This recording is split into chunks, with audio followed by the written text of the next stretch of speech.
بڑے خوش رہتے ہیں بازاروں میں، تو وہ ان کا جنت میں دل نہیں لگتا۔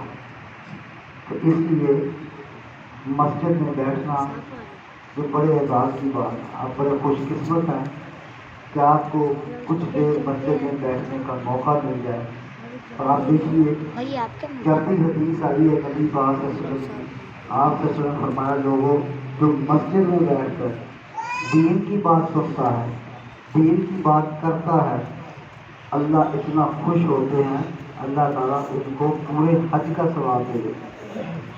بعض لوگ آپ نے دیکھے ہوں گے حدیث سنیں گے مسجد میں، وہ 1000 دفعہ انہوں نے سنی ہوتی، وہ بڑے خوش ہو کر بڑے ایسے کر سن رہے ہوتے ہیں دوبارہ دوبارہ۔ اور بعض لوگ آوازدار ہوتے ہیں، ہر وقت آوازدار ہوتے ہیں، وہ نبی پاک کی حدیث بھی نہیں سن سکتے، قرآن بھی نہیں سن سکتے۔ تو اللہ تعالیٰ ان کو آوازداری میں مبتلا کرتا ہے۔ محدثین لکھتے ہیں ایسا شخص جو اتنے شوق سے اتنی محبت سے حدیث کو سنتا ہے تو اس کو اللہ ایک انعام دیتے ہیں۔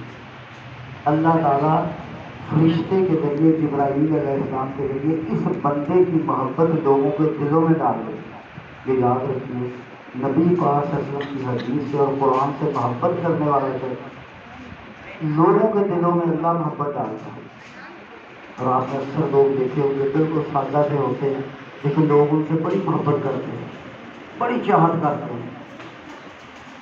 انہوں نے نہ کوئی گلیاں بنائی ہوتی ہیں، نہ روڈ بنائے ہوتے ہیں، نہ صدقہ اور خیرات بہت زیادہ کیا ہوتا ہے، اللہ لوگوں کے دلوں میں محبت ڈالتا ہے۔ حضرت قبیصہ رضی اللہ تعالیٰ کو مسلم احمد کی حدیث ہے، نبی پاک سے ایک سوال کرتا، بڑی دور سے آئے تبلیغ کرتے کراتے، یا رسول اللہ کیا ملے گا، بوڑھا ہو گیا ہوں، میں بڑی دور سے آپ کی حدیث سننے کے لیے آیا، یہ سننے سنانے کا کیا فائدہ؟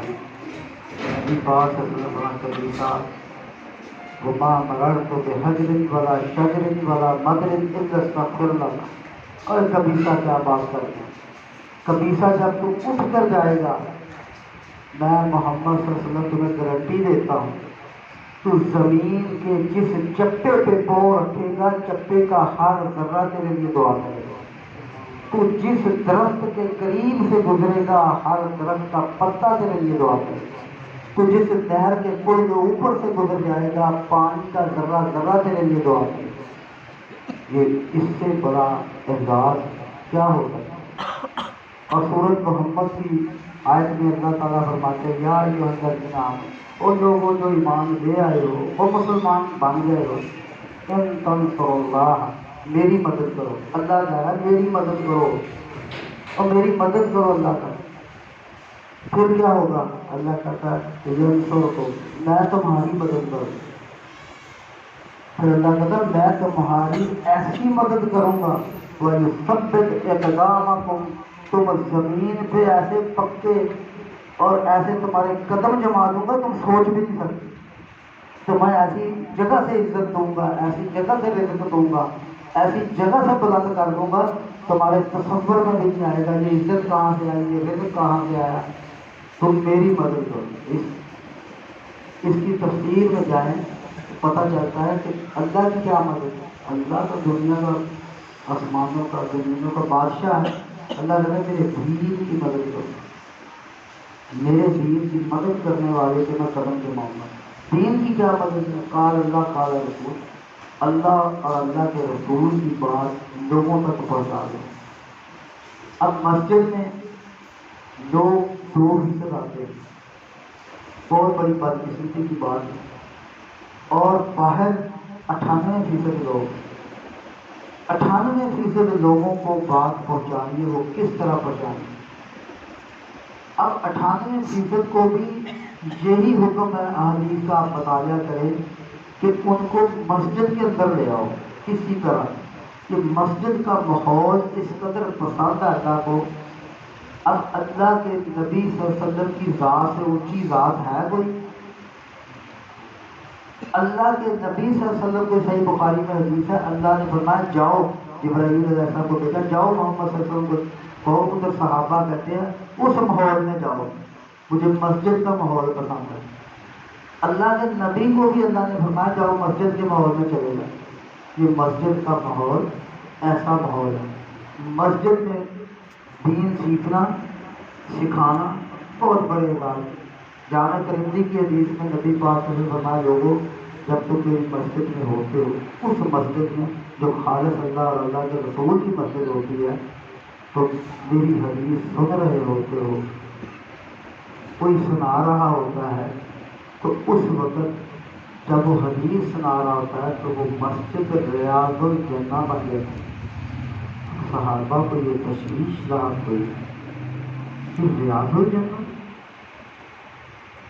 یہ کون ہے، یہ کیا بات کر دی آپ نے سنا؟ فرمایا فرمایا ریاض الجنہ یا رسول اللہ، ریاض الجنہ تو یہی ہے نا جہاں ہم بیٹھے ہیں، تو اس کے علاوہ بھی ریاض الجنہ ہے۔ آپ نے فرمایا جہاں پہ خالص اللہ اور اللہ کے رسول کی بات ہوگی وہ مسجد ریاض الجنہ ہوگی۔ اس مسجد کو اعزاز حاصل ہے، اس ریاض الجنہ کو اعزاز اس لیے حاصل ہے کہ محمد صلی اللہ علیہ وسلم کی حدیثیں پڑھائی جائیں۔ یہاں پہ میں محمد خطاب کرتا ہوں اور لوگوں میری حدیث میں خیر ہی خیر ہے، میری حدیث میں یا اللہ کی شان ہے یا امتیوں کی خیر ہے، یہ کیسا عزت ہے۔ تو اتنا بڑا اعزاز، جب حدیث سنائی جائے تو ریاض الجنہ، اور جب حدیث سنی جائے من غدا الی المسجد یتعلم خیرا کان اجری حجۃ من حجۃ، اللہ پورے حج کا ثواب دے دیتا ہے۔ سننے والوں کو سنانے والے کو بھی یہ اتنے اعزازات کس لیے ہیں؟ یہ مسجد کی وجہ سے۔ مسجد اتنا بڑا گھر ہے اللہ کا، اللہ اتنا پسند کرتا ہے مسجد میں بیٹھنا۔ مسجد میں آوازاری نہ کیا کریں، مسجد میں بڑے شوق سے، بڑے ٹھنڈے دل سے، بڑی محبت سے، دیکھیں مر جانا ہے، کروڑوں اربوں سال ہم نے قبروں میں لیٹے رہے، پھر یہ وقت آئے گا، بندہ بیمار ہوتا ہے نا تب اسے احساس ہوتا ہے، بیمار ہسپتال میں جائے نا پھر آپ تو کدھر جائے گا؟ میں مسجد میں جاؤں گا، ہاں تو مسجد میں ہی بیٹھا رہو۔ ہمارا ایک دوست ہے چوہی ظہور گجر صاحب، اس کا بھائی کزن ہے، تو کہتے ہیں میرے بھائی کا آپریشن ہے۔ کس چیز کا آپریشن ہے؟ انہوں نے کہا جی بیٹے میں کینسر ہو گیا، بیٹا سارا نکال دینا، تو اب وہ اس کا کھانا کہاں جائے گا؟ وہ کہتا پوری زندگی نہیں کھا سکتا، اب وہ صرف لیکوڈ کے جوس پیے گا جو پیشاب کے ذریعے نکل جائے گا، اور کھانا نہیں کھاتا، روٹی اسے نصیب نہیں ہوگی، ترسے گا وہ روٹی۔ یہ اللہ کی رحمتیں ہیں آپ کے اوپر، اللہ کی مہربانی ہے۔ یہ آپ زندہ پھر رہے ہیں، کوئی 40 سال کا، کوئی 50 سال کا، کوئی 60 سال کا، یہ آپ کی کتنی بڑی خوش قسمتی ہے۔ وہ مر گئے، کوئی 28 سال کا، کوئی 22 سال کا، کوئی 23 سال کا، کوئی 25 سال کا، کوئی 27 سال کا، ان کا کیا قصور ہے؟ ان کی روح قبض ہو گئی، قبروں میں چلے گئے۔ یہ ہمیں چانس ہے، یہ ہمیں موقع ہے، یہ بہت بڑا موقع ہے۔ ایمانداری کی بات، اپنی زبان پہ ہمہ وقت اللہ کا ذکر کیجیے، اللہ کی بڑائیاں بیان کیجیے، یہ آپ کو بہت فائدہ ہوگا۔ بہرحال قرآن پڑھنے والوں کے لیے اللہ تعالیٰ نے بڑے اعزازات رکھے ہیں۔ قرآن ایک حدیث ہے مسند احمد کی، نبی پاک صلی اللہ علیہ وسلم نے فرمایا جب کوئی شخص قرآن پڑھ رہا ہوتا ہے تو اس کی ایسے ہوتا ہے جیسے رسی کا سرا ایک اس کے ہاتھ میں ہے اور اسی رسی کا سرا دوسرا اللہ کے ہاتھ، وہ ڈائریکٹ ہو جاتا ہے۔ یہ آج کے دور کے حساب سے، نبی پاک صلی اللہ علیہ وسلم اس دور کے حساب سے، تو میں آج کے دور کے حساب سے اس کی ڈائریکٹ ڈائلنگ ہو رہی ہے، ڈائریکٹ بات ہو رہی ہے اللہ کی، اور وہ بات کر رہا تھا۔ اور جو دل میں قرآن پڑھتے ہوئے خیال آ جائے، آپ کے دل میں قرآن پڑھتے پڑھتے آپ کی نیت آ گئی ہے نا، اللہ میں قرآن پڑھ رہا ہوں، مجھے یہ بیماری دور کر دے، اللہ بیماری دور کر دے۔ قرآن پڑھتے ہوئے آپ کے دل میں خیال آ گیا کہ اللہ میرا رزق فراخ کر دے، آپ کا رزق فراخ ہو جائے گا۔ قرآن پڑھتے ہوئے آپ نے فرمایا جو جو نیت کرتا جائے گا اللہ ویسے ہی کرتے جائے گا۔ قرآن کیا بات ہے قرآن کی۔ نبی پاک صلی اللہ علیہ وسلم نظام ناشر سلسلہ تو صحیح کی 3002 نمبر حدیث ہے میدان محشر لگا ہوگا، اللہ بڑے غصے میں ہوگا، کسی کی ضرورت نہیں ہوگی اللہ کے آگے جانے، لیکن ایک شخص قال رجل الشہاب، ایک شخص آئے گا بڑا ہی خوبصورت، وہ اللہ تعالیٰ کے پاس بندے حرام ہوں گے، اللہ سے باتیں کرے گا اور اللہ سے کہے گا کہ میں ایک بندے کو جنت میں لے جانا چاہتا ہوں، اور بحث اور تکرار کرے گا، اور جائے گا، اللہ اجازت دے دے گا اس بندے کو جو یقینی جہنمی ہو سکتا ہے، اس کو پکڑے گا بازو سے، اور بازو سے پکڑ کر جنت کے گیٹ تک چھوڑ دے گا۔ پھر آئے گا، کہے گا ایک شخص کو جہنم دینی ہے، پھر اللہ سے بحث کرے گا، پھر پکڑے گا اور اس شخص کو پکڑ کر جہنم میں دھکیل دے گا۔ آپ نے فرمایا جب وہ پکڑے گا تو اس وقت وہ کہے گا انا الذی کنت کیف تعرفونی انا الذی کنت، تو نے مجھے پہچانا؟ وہ بڑی حیرانگی سے بندہ کہے گا نہیں، میں نے نہیں پہچانا۔ وہ کہے گا میں قرآن ہوں۔ قرآن کو اللہ ایک روپ دے گا، تو کتنے بڑے اعزاز کی بات، اور قرآن کو روپ دیا جائے گا، مرد کا روپ دیا جائے گا، خوبصورت عربی شہزادے کا روپ ہوگا، اور پھر وہ قرآن کہے گا قرآن پہ وقت بہت لگتا ہے، یہ کبھی غور کیجیے، قاریوں کے لیے تو وقت تھوڑا لگتا ہے، تیزی سے پڑھتے ہیں، عام ماسٹر آدمی کے لیے وقت بڑا لگتا ہے، بڑا مشکل سے وہ قرآن پڑھتے ہیں ٹک ٹک کر، ایسے ہی گھنٹہ گزر جاتا ہے۔ اس وقت یہ ذکر کریں گے کل تجارت من ورائی ان کل تجارت، نے ساری تجارتیں اس وقت چھوڑ دی، سارے وقت چھوڑ دے، گھر کو چھوڑا، تجارت کو چھوڑا، کاروبار سے میرے لیے وقت نکالا۔ تو آج میں تمہیں اس مقام پہ ذلیل نہیں ہونے دوں، تمہیں وہ عزت ملے گی جو تم تصور بھی نہیں کر سکتے۔ اس لیے قرآن کا مطالعہ کیجیے، قرآن کو پڑھا کیجیے، اپنے بچوں کو بھیجیے قرآن پڑھنے۔ مغرب کے بعد یہاں پہ ترجمہ کلاس ہوتی ہے الحمدللہ، آپ اپنے بچوں کے ادھر بھیجا کیجیے، تو پھر آپ کے بچے پڑھیں گے تو آپ کو بھی بڑا ہی فائدہ ہوگا۔ بہرحال دین کی باتیں، تبلیغ کی باتیں کچھ چند اور ہو جائیں۔ نبی پاک صلی اللہ علیہ وسلم مکے میں جب اعلان نبوت کیا تو جو اس وقت عرب کا سب سے بڑا اسکالر تھا، اس کا نام تھا زمال۔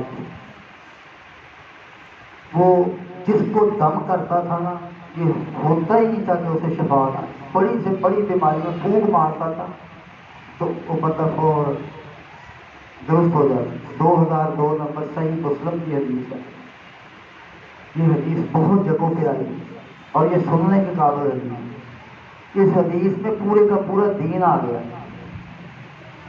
تو اس نے مکے والوں سے پوچھا یار کیا حالات ہیں؟ اب مکے کے انہوں نے سب بڑے برے حالات ہیں یار، ایک شخص ہے محمد صلی اللہ علیہ وسلم ان محمد مجنون، تو نعوذ باللہ پاگل ہو گیا، تو وہ ایک نئی بات کرتا ہے، نئی نئی باتیں کرتا ہے، اچھا اس کا علاج کرو۔ تو آپ کو ڈھونڈتے ہوئے نبی پاک صلی اللہ علیہ وسلم تک پہنچ زمان، کہتا ہے محمد صلی اللہ علیہ وسلم آپ بیمار ہیں، آپ کو حسیب ہے، تو میں دم کرتا ہوں، تو میں نے جس کو بھی دم کیا وہ ٹھیک ہو گیا، ابھی آپ ادھر کھڑے ہو جائیں تو میں آپ کے اوپر پھونک ماروں گا دم کر کر، آپ درست ہو جائیں۔ تو آپ سے اس نے فرمایا کہ تم ڈاکٹر ہو، کرو دم ٹھیک ہے، لیکن مریض کو بھی پوچھنا چاہیے کہ بیماری کیا ہے، تو میری بیماری تو پوچھو۔ کہا ہاں اس پر بڑی حرض ہے بیماری، اب نبی پاک صلی اللہ علیہ وسلم بیماری بتلا رہے ہیں اور وہ بڑے غور سے سنا۔ آپ فرماتے ہیں ان الحمدللہ نحمده ونستعينه من يهده الله فلا مضل له ومن يضلل فلا هادي له أشهد أن لا إله إلا الله وحده لا شريك له وأشهد أن محمدا عبده ورسوله. دوسری حدیث میں اور بھی الفاظ ہیں، وہ بعد میں بتا دیں. اس نے کہا کیا اب آپ یہ خطبہ جمعے میں بھی سنتے ہیں، عید میں بھی سنتے ہیں، نکاح کا بھی جو خطبہ ہے اس کا ترجمہ آتا ہے پتہ ہی نہیں، اب یہ تو پتہ ہی یہ علم ہے. آپ نے فرمایا الحمدللہ میری بیماری ہے، میں کہتا ہوں ساری تعریفیں اللہ کے لیے. نحمدہ و نستعینہ، ساری مددیں وہی کرتا ہے، مدد اور کوئی نہیں کر سکتا. من یهدہ اللہ فلا مضل له ومن یضلل فلا ہادی له. ویسے اس حدیث کو پکڑ کرنا، جو شخص یہ کہتا ہے میں اس کو ذلیل کروں گا، وہ اس حدیث کی روح سے مشرک ہو جاتا ہے اسی وقت. جس کو اللہ عزت دے اسے کوئی ذلیل نہیں کر سکتا. جس کو اللہ ذلیل کرنے پہ آ جائے اس کو کوئی عزت نہیں دے سکتا.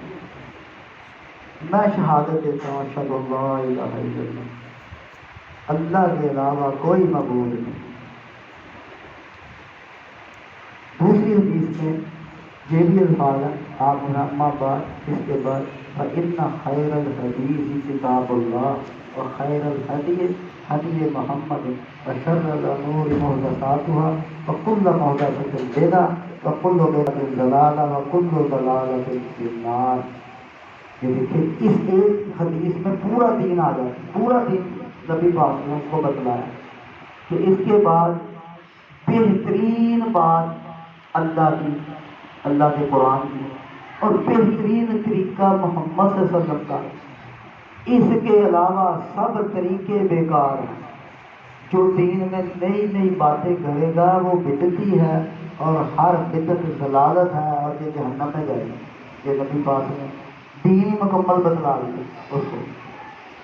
اب وہ کہتے ہیں ایک علیہ کلمہ کی کہا یہ آیت کلمہ میں نے کبھی سنی ہے، ایسے کلمہ میں نے دوبارہ سنا، دوبارہ تو سنا، ایسا زبردست کلمہ. میں تو کہتا لقد سمعت قول القہنۃ وقول السحرۃ وقول الشعراء. میں اتنی بڑی محفلیں پوری دنیا میں سنتا رہا، میں تو شاعروں کے قول، مصنفوں کی باتیں اور بڑے بڑے جادوگروں کی باتیں میں کس کس کی بات نہیں سنی، ایسے الفاظ تو میں نے سنے ہی. یہ سناؤ. نبی پاک صلی اللہ علیہ وسلم پھر دوبارہ پڑھا ان الحمدللہ نحمدہ ونستعینہ من یهدہ اللہ فلا مضل له ومن یضلل فلا ہادی له. کہتا دوبارہ دوبارہ دوبارہ پڑھا، دوبارہ بڑا مزہ آ رہا ہے، دوبارہ پڑھو. آپ نے پھر دوبارہ پڑھا. جب تیسری بار پڑھا تو اس کی چیخیں نکل گئی. وہ کافر تھا، دیکھ لیں کافروں کا بھی پوپ آئی جی تھا، اس کی یہ بات سن کر چیخیں نکل گئی کہ لوگوں اللہ کے علاوہ مدد نہیں کر سکتے. کہتا واقعی نہیں کر سکتے، ساری تعریف ہے اللہ کی. وہ کہتا واقعی تعریف ہے اللہ کی، کوئی کسی کو ذلیل نہیں کر سکتا. کہتا واقعی کوئی ذلیل نہیں کر سکتا، کوئی کسی کو عزت نہیں دے سکتا.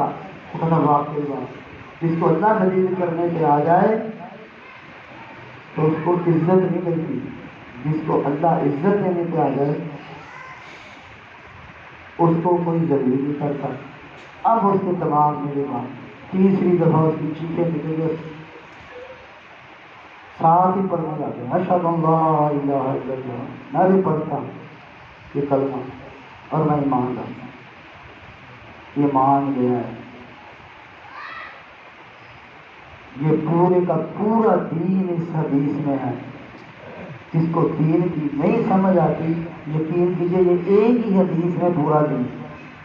نبی پاک نے یہ بھی بتا دیا لوگوں طریقہ میرا بہترین ہے، یہ بھی بتلا دیا کہ بات قرآن کی اونچی ہے، یہ بھی بتا دیا. اس کے بعد جو ان دو باتوں میں قرآن و حدیث میں شامل کرے گا باتیں وہ سب سے بڑا بدعتی ہے.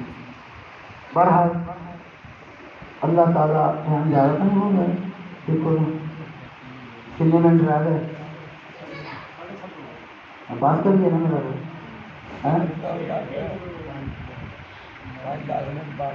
بہرحال در گزر کی باتیں، نبی پاک صلی اللہ علیہ وسلم مدینے گئے، آخری حدیث سنا دیتے ہیں، آپ صلی اللہ علیہ وسلم ہجرت کر کر مدینے چلے گئے تو وہاں پہ یہودیوں کا، یہ عیسائیوں کا سب سے بڑا، وہاں پہ یہودیوں کا سب سے بڑا عالم آ گیا. وہ یہودیوں نے کٹ کیا، انہوں نے کہا یار آج محمد نے تقریر کرنی ہے، صلی اللہ علیہ وسلم مدینے آ گیا ہے تو اس کی تقریر کا تو جوڑ توڑ کرو، تو جواب دے رہے ہیں. تو انہوں نے سب سے بڑا عالم عبداللہ بن سلام اس کو کھڑا کیا کہ تو نے جانا ہے ادھر اسپیشل جلسے میں اور تقریر کرنی. تو اس وہاں پہ وہ کہتا بڑا رش تھا، دیکھنے کی جگہ نہیں تھی، کھڑا ہونے کی جگہ نہیں تھی، کوئی چیز نظر نہیں آ رہی تھی. مدینے والوں کا راستہ، دنیا آئی ہوئی تھی کہ محمد صلی اللہ علیہ وسلم پہلا خطاب کریں گے. تو آپ صلی اللہ علیہ وسلم پہ اتنی دیر میں شور مچ گیا، قد قادنا رسول اللہ، قد قادنا رسول اللہ، رسول اللہ آ گئے، رسول اللہ آ گئے صلی اللہ علیہ وسلم. مطلب میں بڑی مشکل سے میں نے دیکھا نبی پاک سے بندوں میں سے نکلے اسٹیج کے اوپر. آپ نے آتے ہی کہا یا ایھا الناس، او لوگوں سنو. ذرا میں توجہ سے سننے لگا اور چہرے کی طرف دیکھنے لگا. تو میں نے کہا یہ چہرہ کم از کم جھوٹا نہیں ہو سکتا. یہ میرے دل میں اسی وقت آ گئی، چاہے میں یہودی ہوں یہ چہرہ جھوٹ نہیں بولے گا، جو بات کرے گا سچی کرے گا. تو آپ سے اس نے فرمایا تدخل الجنۃ بسلام، لوگوں چار کام کر لو آسانی کے ساتھ جنت مل جائے. افشوا السلام، اور لوگوں کو سلام عام کرو، ہر بندے کو السلام علیکم السلام علیکم. یہ سلام کرنا بندے کی انا ذبح ہوتی ہے، سلام کرنا بڑی مشکل بات ہے. شیطان کہتا ہے چھوڑ یار چھوڑ، سلام کرے گا اس کو، اس کی کیا حیثیت کیا اوقات. تو نبی پاک نے اپنی انا کو توڑو، السلام علیکم کہو. سلام اللہ کا